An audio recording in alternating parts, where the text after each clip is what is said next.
We're laying tiles and embellishing walls. That's right, it's Azul from Plan B Games.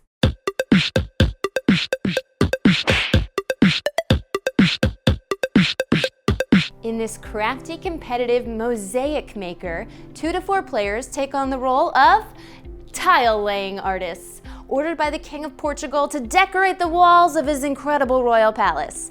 By drafting tiles from various factories, players aim to beautify their personal wall with the best combination of colors in order to score the most points and win the game. Setup begins with each player receiving a player board and 1 scoring marker.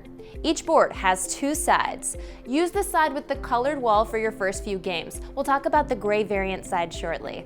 Players set their score marker to 0 on their score track.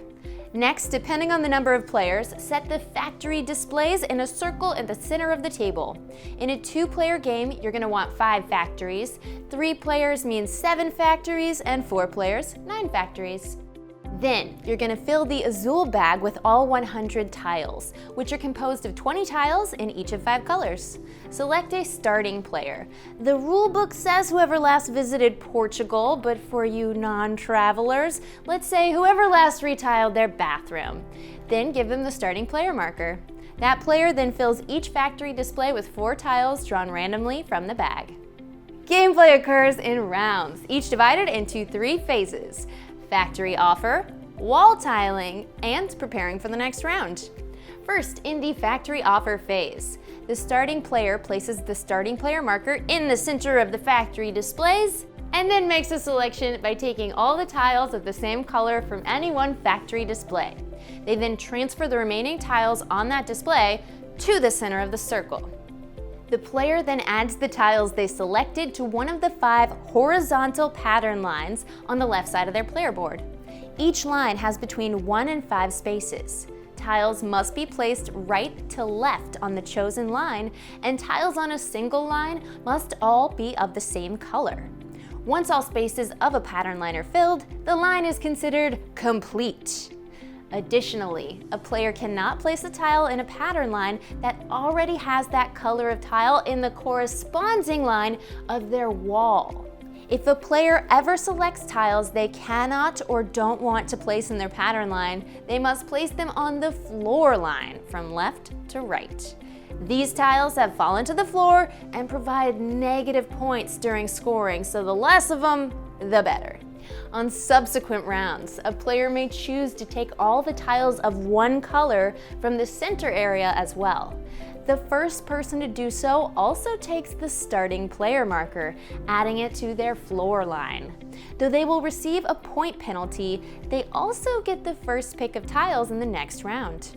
Once a player has made their tile selection and placed it on their pattern line or floor line, play passes clockwise to the next player. Turns continue until all the tiles have been drafted, after which we continue to the wall tiling phase, where players all simultaneously score points based on their tile allocation. Each player reviews their pattern lines from top to bottom, checking to see which lines are complete. If a line is complete, they take the rightmost tile on that line and place it on the corresponding color space in the same row of that wall.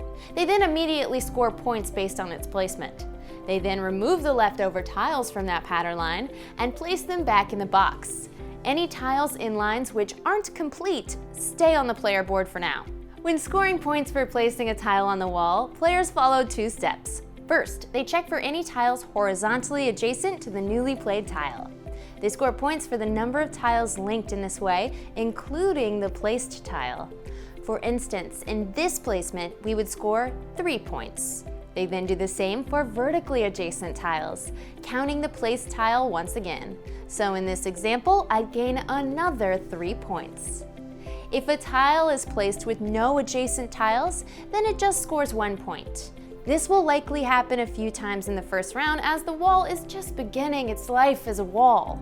But continual placement in a strategic manner can net players exponential points in future rounds. After players have reviewed their pattern lines, they then check their floor line and deduct points labeled on each filled space.